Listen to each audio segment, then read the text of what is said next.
Hello. I'm just going to go through some stuff. The continuation from where I left off. But let's go into the scriptures that talk about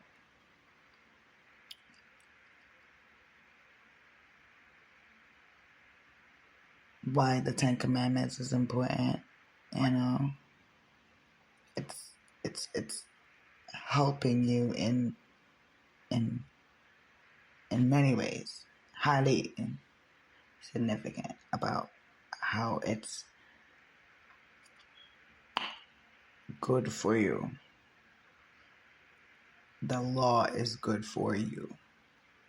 Not the law of man, not the law of the fallen away. The laws of God's that he gave to his children. All right, let's get into it. All right. So it says here, I'm going to go from Proverbs 6. And it says, "My son, if you have put up security from your neighbor, have given ye pledge for a stranger." From what is this saying? That means that he's willing to go against you. That means they're willing to plan.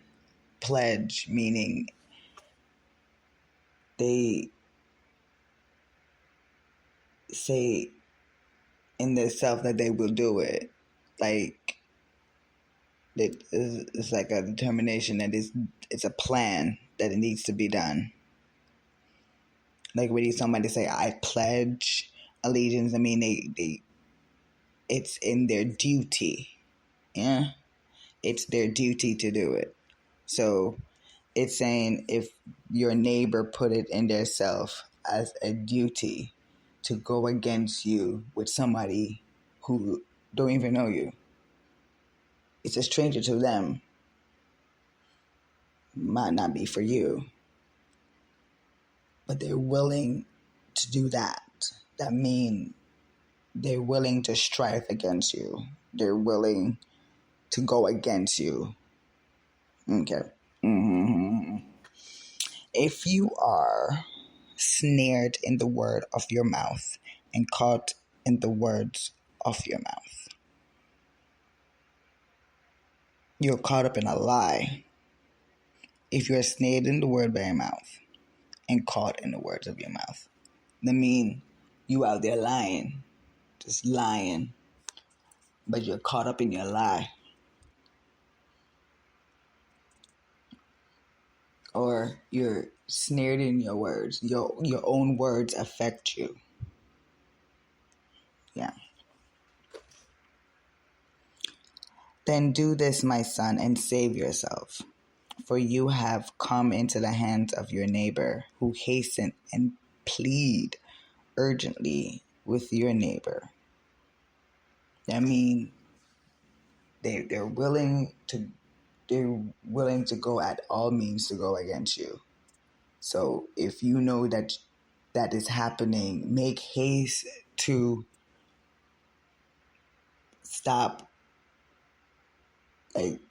not like stop them from doing it. Like, clear your part.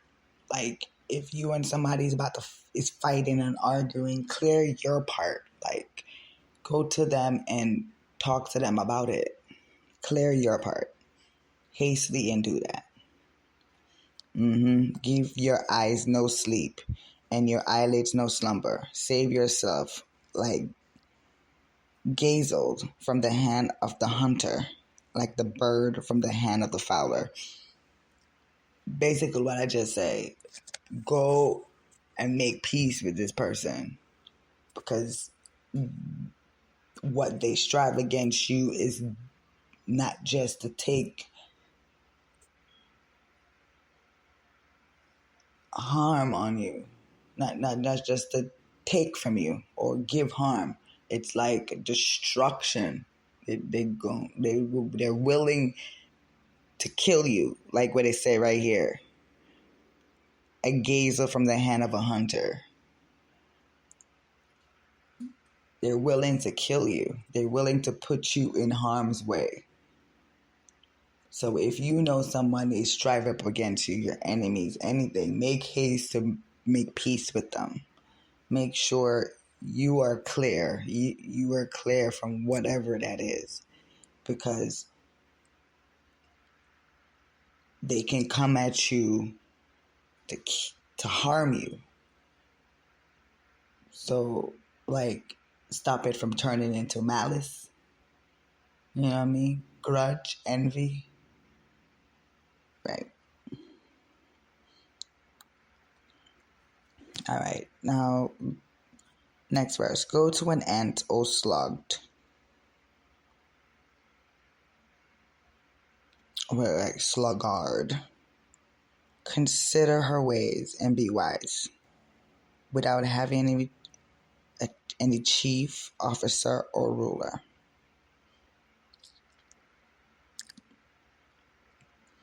She prepares her bread in summer and gather her food in harvest. You see how an army and ants, how they work together? Like, they can lift up above their weight. Like, and how a group of them can come together and can lift up something 10 times their weight. And all of them together can carry a big loaf of bread all by themselves, and knowing that the bread is way bigger than them. But it's like, and he said, oh, slug, like, don't be lazy. Work together. Don't be lazy. Consider consider that way and be wise about it. You know what I mean? Without having any police officer come to it or have any rulers come tell you how to govern yourself. See how that goes hand in hand? That. And as she prepare her bread in the summer and gather her food in the harvest. Preparation. Because you know that you have to plant seeds to harvest, right? You have to. When is the best time people plant seeds? After the winter is over, like in the springtime going into the summer, right? So they can harvest at the end of the year, right? So basically telling you, don't be lazy. Work together. So you don't have to have people higher than you and take over, be in charge of you. Be in preparation. Prepare yourself. Just as you plant your seeds to harvest. I mean, your actions for you to harvest from your actions. That means be wise on the things that you do. That's basically what it says. Okay.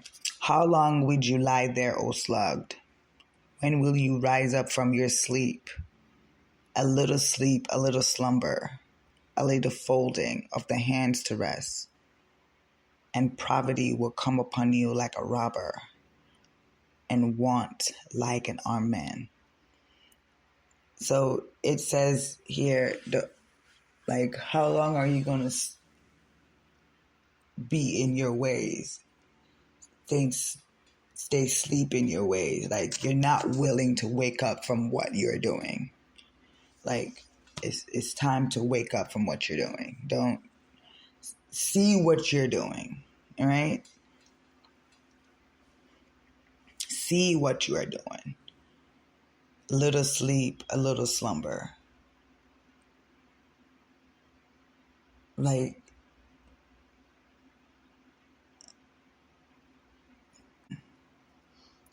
a little sleep, a little slumber. It says a little folding of the rest of the hands. Procrastination. It's basically what it's saying. Don't procrastinate.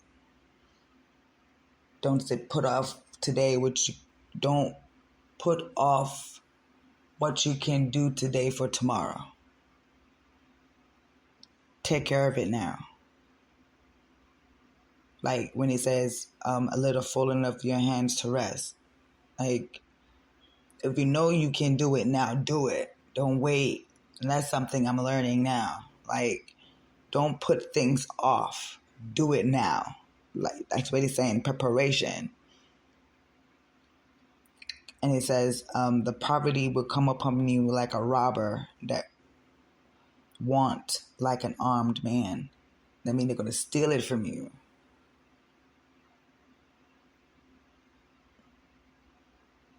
If you don't be in preparation, prepare yourself. Stop procrastinating and prepare now for what's for to come. They're going to take from you because you're not in preparation for what is to come. You need to prepare for it, basically. A worthless person, a wicked man, goes about with crooked speech, winked his eyes, signal with his feet, point with his fingers, with perverted heart and devise evil, continually sowing discord. Therefore, calamity will come upon him suddenly. In a moment, he will be broken beyond healing. What this is saying, a worthless man is just as equal as a wicked man, because he's not doing anything useful with himself. So just as how he's just how a man that's not doing nothing with his life, meaning he's not preparing for God, he's just caring about himself, whatever. And a wicked man who would do anything what it mean to get riches, they're just as the same, because they both not doing anything for God, for themselves. They're just the same. Doing hand gestures and stuff, just like how these celebrities be out there doing, covering their eyes and doing all this stuff. That's like basically telling you symbolically about these things, right? Crooked speech, that mean they talk from the corner of their mouth. I mean, not everything that they talk is the truth. You know, talking sweet things and it don't mean not a word. It's crooked. You think it's straight, but it's not. You think they're straightforward, but it's not. They got hidden agenda. And winking with their eyes and signals with their feet. I mean, they're willing to pass blame and keep it to themselves. You know, you're the problem. They're not the problem. You may say winking eyes, and you see these celebrities doing these things. Not even the celebrities doing it. Even the people who are the influencers just trying to be hip, trying to be a part of the game, not even knowing what these things are. Some of them probably do know what these things are. But I'm just, it's pointing out here the winking of the eyes. Who you see out there winking eyes when they're taking pictures and doing stuff like that, covering their eyes and all that stuff. It says it here. So it's not like I'm talking out I'm talking crap. I'm telling you what I'm reading, what I'm seeing right here. So, and I'm explaining. It says it right here. You know, they're willing to take pay, they're perverted in their heart with their sinful desires. I mean, everything, the things that they're doing is not for beneficial for you. It's mostly for them. In the verses of their evil heart, their perverted heart. Like they're leading you astray. So you're sowing bad seeds. And you're continuously doing it. So he's basically saying those who lead people astray calamity will come upon you fast, suddenly, and you're going to be broken off. I mean, soon in these days, God's not going to care. That's why he going to say, like the bad continue to be bad, like the good people continue to be good, like the vile continue being vile, like the people who are holy continue to be holy. Soon your actions ain't going to mean nothing, because God's going to take his children regardless. So soon it's not going to mean anything. That mean it reached to the point that mean whatever you do, it doesn't matter anymore. And we don't want to reach to that point. Wow. Okay. There are 6 things that the Lord hates, and 7 that are an abomination to him.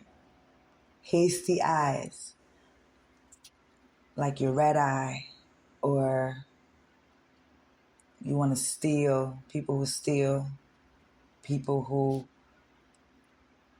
grudgeful and take things from other people. Hasty eyes, like red eye.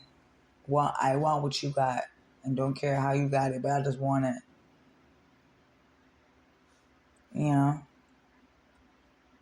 Hasty eyes. Wow. Next thing, a lying tongue. A person that lies all the time. Always lying. It could be about petty stuff. Just lying. And the hand that shed innocent blood. Murderers. Killers. And you don't even have... You can put somebody in a predicament for their blood to shed. You're still a part of it too. Shedding of innocent blood.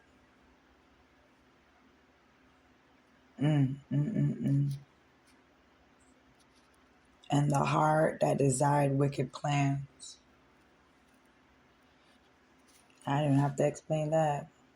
Feet that make haste to run to evil. Like you know that's bad for you, but you're still quick to go do it.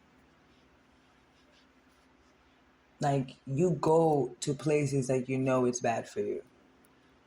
You know they do stuff like that there, but you're still willing to go there. A false witness who breathe out lies. Like somebody can pay you to lie.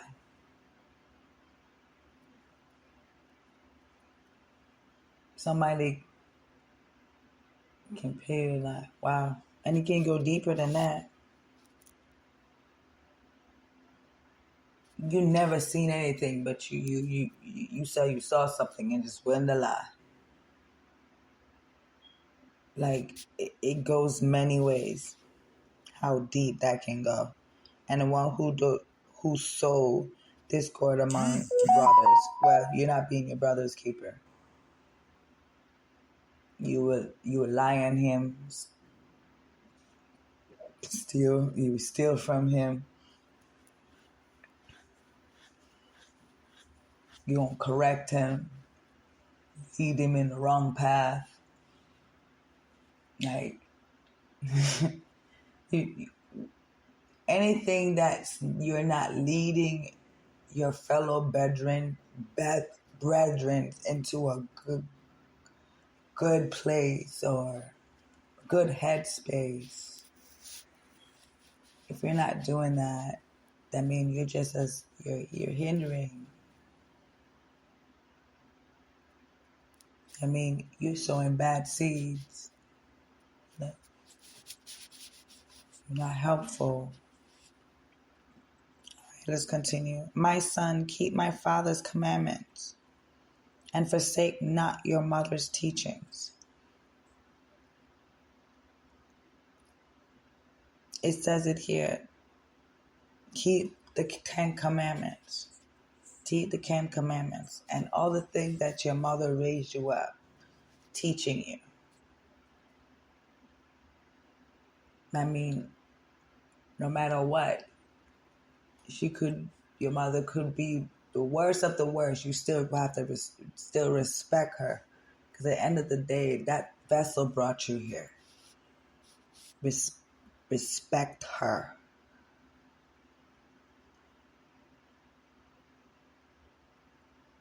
And the things that she teach you in a good upbringing to raise you. Bind them on your heart always. Tie them around your neck. That means the things that she teach you will always be with you. When you walk, they will lead you. And when you lie down, they will watch over you. And when you wake, they will talk with you. Yeah. Things that your parents teach you will be with you for the rest of your life. And the company of your mother, your parents, it will keep you from have a long life. When you have a good relationship with your parents, at least try to, it will help you. Because their lessons will help you. Their mistakes of their journey will help you. So you don't have to do those things. No, you don't, their mistakes, you can learn from it. They will watch over you. You learning from their mistakes. Right? And when you wake up and when you walk and you talk, the things that they teach you, you can also teach other people. But not only that, you teach yourself because after you reach a certain age, you're on your own. So those things will always continue to be with you. From you to your children.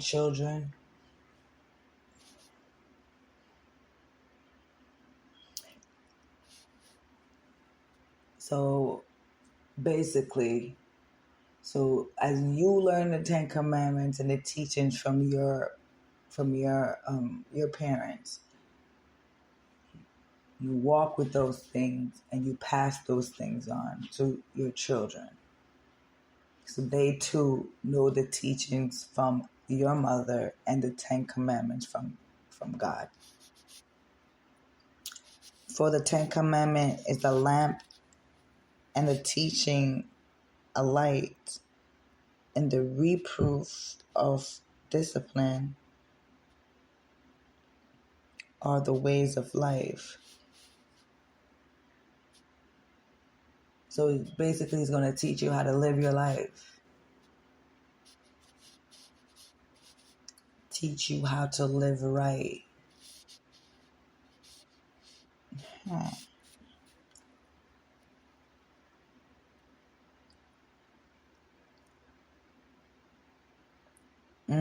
Read that again. For the commandments is a lamp, and the teaching a light, and the reproof of discipline are the ways of life, to preserve you from the evil woman.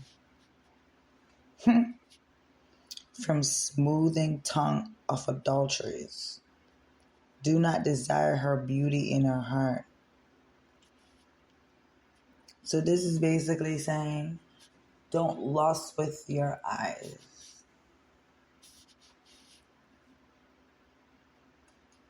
Don't be fooled.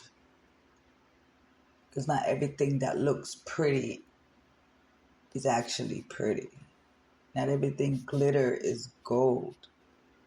You can be fooled.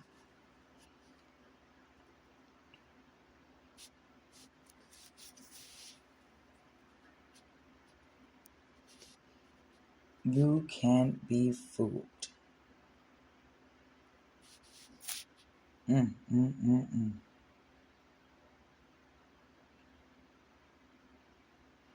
Because it says here, preserve you from the evil woman, from the smooth tongue of adulteress. Do not desire her beauty in her heart.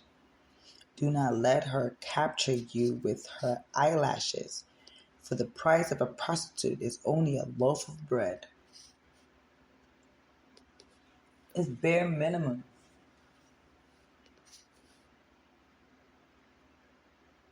It's low of you, and it would be lower of her. It's like you lower yourself and you lowered her. So you're basically saying you cheapen her, you foul her, and you foul yourself. You're fooled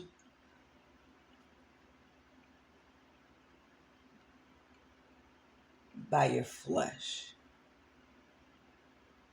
because you're going by, don't be fooled by everything you see.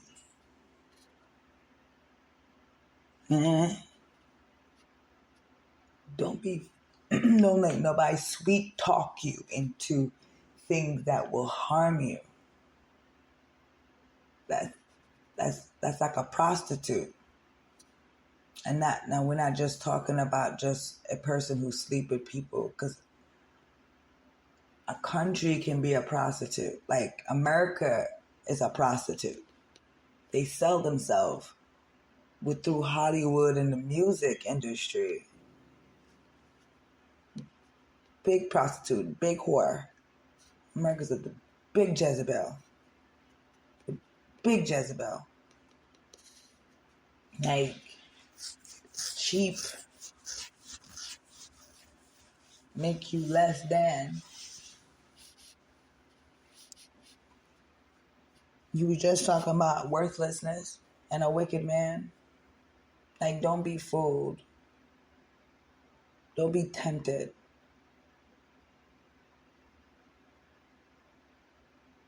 Don't be misleaded. Don't be fooled by your senses. Don't be fooled by your eyes, by the things that you see.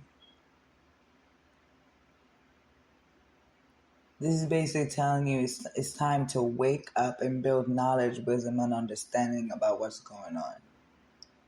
Don't be a fool. That's basically what this is telling you. But let's continue. For the price of a prostitute is only a loaf of bread, but a married woman hunts down a precious life. Can a man carry fire next to his chest and his clothes not be burned? This is explaining everything I just said. Don't be fooled. Don't be fooled.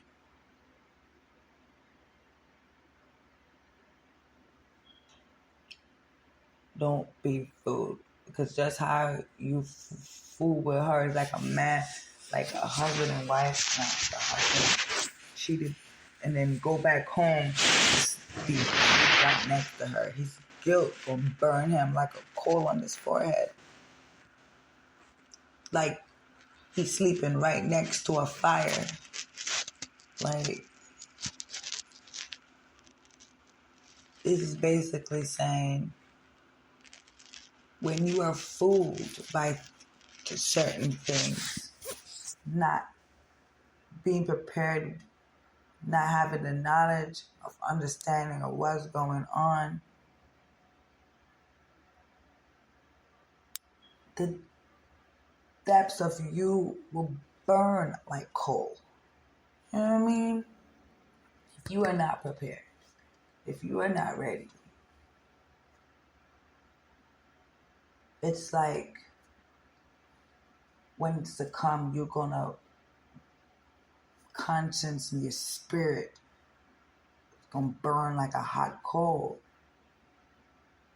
So it's basically saying don't be fooled. Be prepared. If not, it's gonna affect you like coal burning on your head, or you sleeping right next to a fire, wrapped up in a blanket right next to it, and flames is popping on your blanket, you're going to burn too. So you follow people who sin, you're going to sin too. And if you don't correct the person who sin and they continue sin and you following them, you're just as condemned with them, basically. All right. Or, let's continue. Or, can one man walk on hot coal and his feet not be scorched? Like, can you go through pain and heartache and fire and it don't affect you? Like problems. Can you go through those things and not get burned? Can you? There's some people, like I watch videos and I saw people walking on stones, and it's a mental thing that they can walk on it and don't feel the fire on their feet. Like, it's a mental thing. So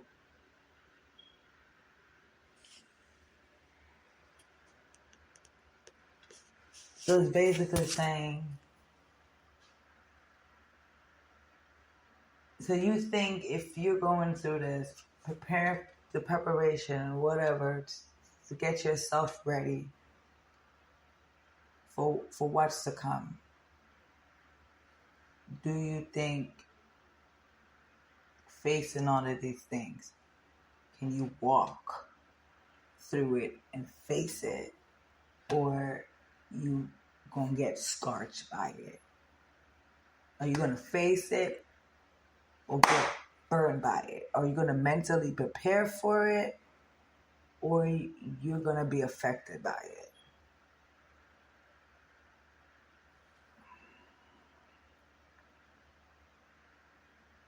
So is he who goes in his neighbor's wife. None who touches her will go unpunished.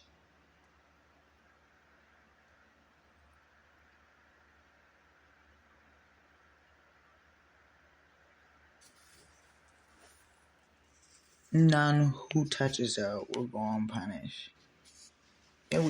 See, they were talking about adultery, prostitution. Talk about faith. This is like faith. This is like faith. He who goes in his neighbor's wife, goes into his neighbor's wife. None who touches her will go unpunished. We were just talking about being faith, but this is about being faithful.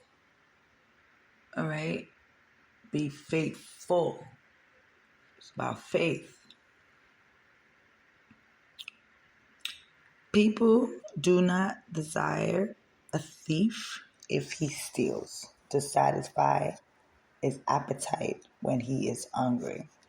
But if he is caught, he will pay sevenfold.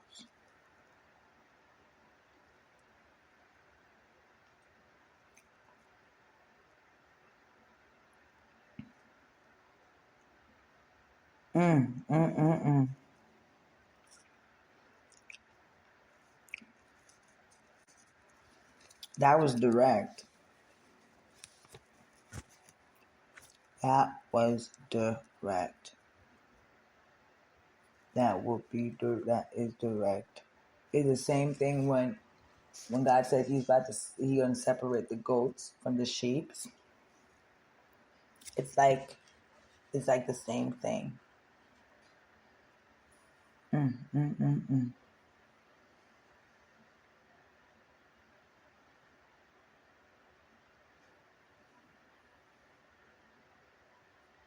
Mm, mm, mm, mm, mm, mm, mm. He will give all the goods of his house. He who commits adultery lacks sense.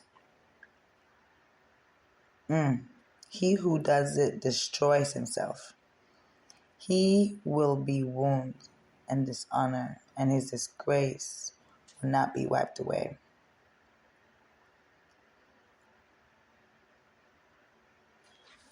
Wow. Wow. So even in this whole thing, even though it's talking about in preparation for about self-control,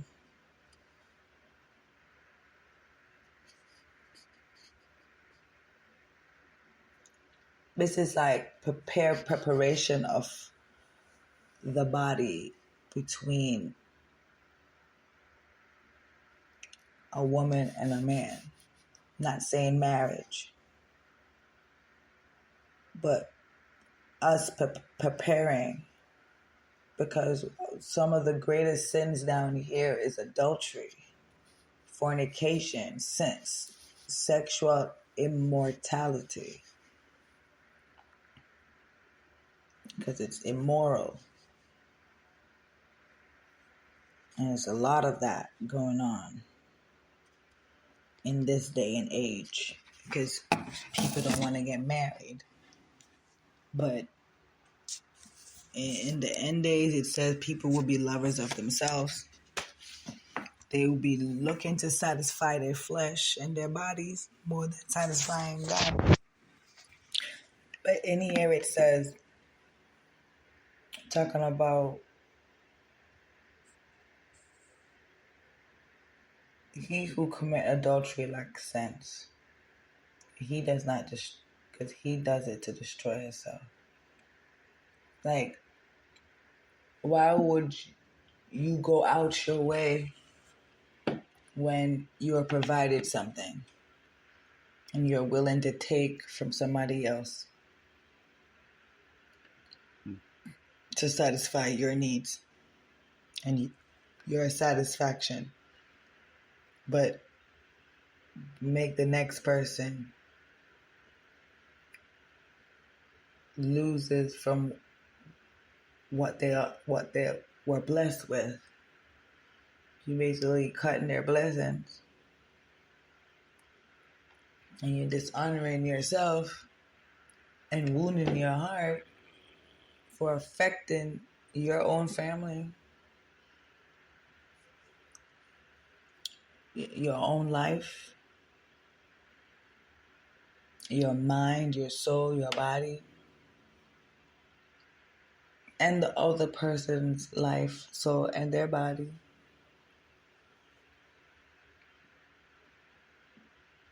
Because that his wife is supposed to be his rib. So you basically harm him too. So that's where the dishonor come in.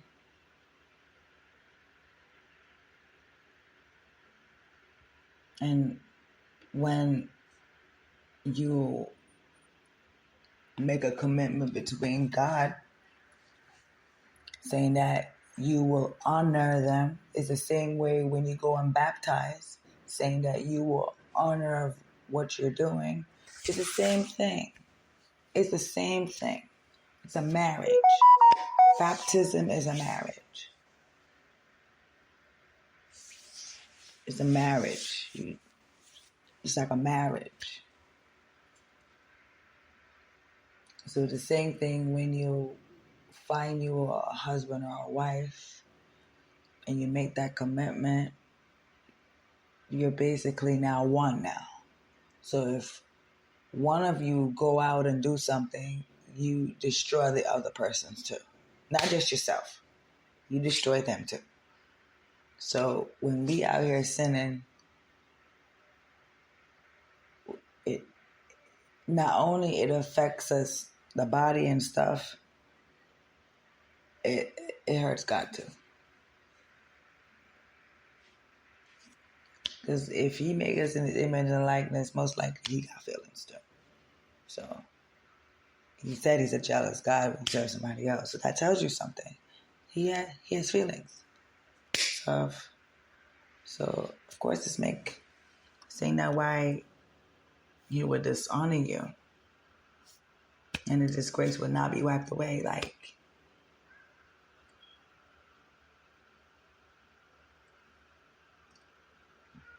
God bless marriages, and you walking out of a marriage is this honoring to God, yourself, and that person.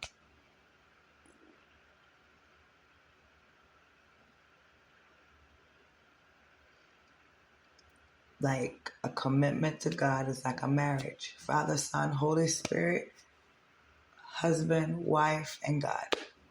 Like God, husband, and wife.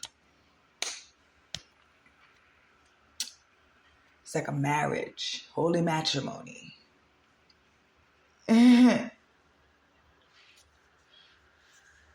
For jealousy makes a man furious, and he will not spare when he takes revenge. He will accept no compensation, and he will refuse though you multiple gifts. So you really do have people out there who do stuff like this. Seriously. That's crazy. So, just wait. When God make up his in the end days who he chooses to be in the book of life, there's no go back from that. It's the same way. It's the same way when his wrath take over, when it's time for him to make judgment after he takes his children for the Sabbath. He's not going to take any compensation, meaning he's not going to want to hear no excuses. Don't want to hear, oh, but I did this and I did that. It don't matter now. It don't matter now. It's the same thing what he's saying about a man being angry when you take his wife. How you think I feel when Satan take one of us from him? You know what I mean? It's not the same, but it's like an example of from what it is giving. Just how a man furious when his wife cheat and do the most. The same way God feel when we out here doing the most. We're breaking our wedding vows. We're breaking our vows. We made wedding vows. The 10 Commandments is our wedding vows with God. Right? Those are our wedding vows. You made a commitment. When you dipped and got up, holy marriage right there. Between you and God and the Holy Spirit. So it's the same way when the wrath of God comes, he's going to destroy this place. He's not going to look for no excuses. Not at all. Not at all. In the same way how a man not going to look for no excuses when another man sleep with his wife, God ain't going to look for no excuses when Satan take one of his brides away. Because you're not looking for no excuses. Because in here it says, prepare, do not be fooled. Prepare for the things to come. Because we're in a marriage. That's basically what it says right here. We're in a marriage. To stay in this marriage, you got to keep the vows you made, which is the 10 Commandments. And don't be fooled by the world, because they're like prostitutes. They will lead you astray. Don't cheat on me. Be faithful. All right?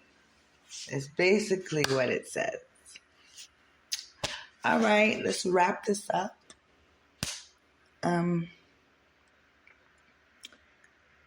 going to end with prayer. Dear Heavenly Father, I want to thank you for another day. You told me to do this earlier, but when I started, Kiana was playing her music. It was kind of loud. So you told me to put it off until later, and I'm doing it now. So I want to thank you for blessing me with the word for today. And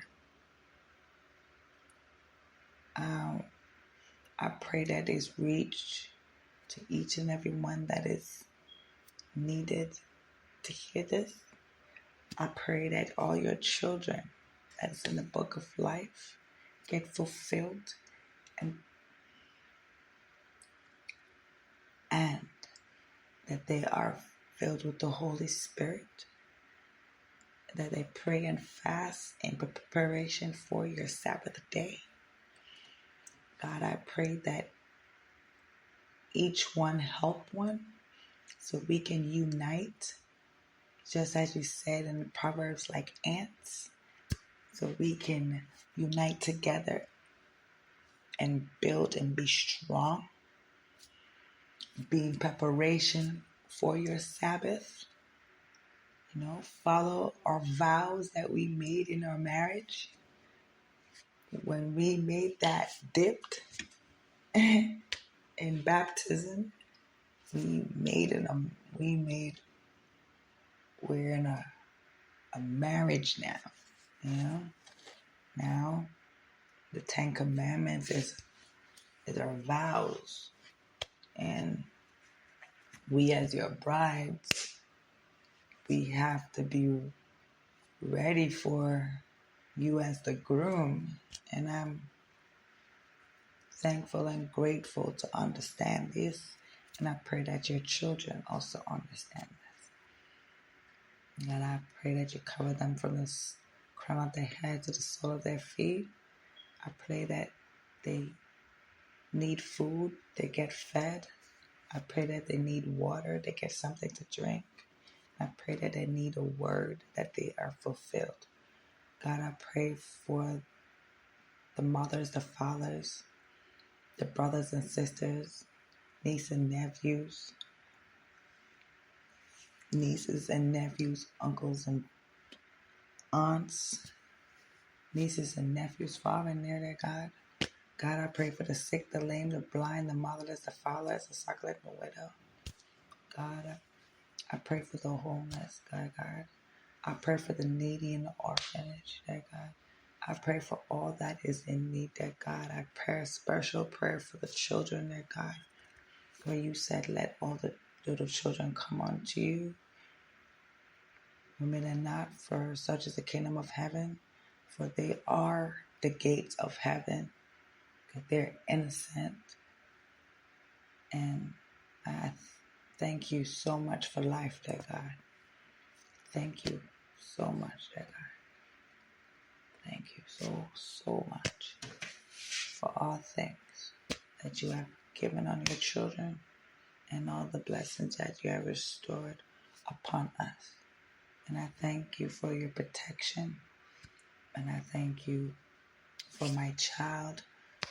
And I also thank you for blessing me with wisdom, knowledge, and understanding that you have restored upon me, so I'm able to read the Bible and talk to your children. And I thank you for all things in your name. And in your name I pray. Hallelujah. All right, I see y'all.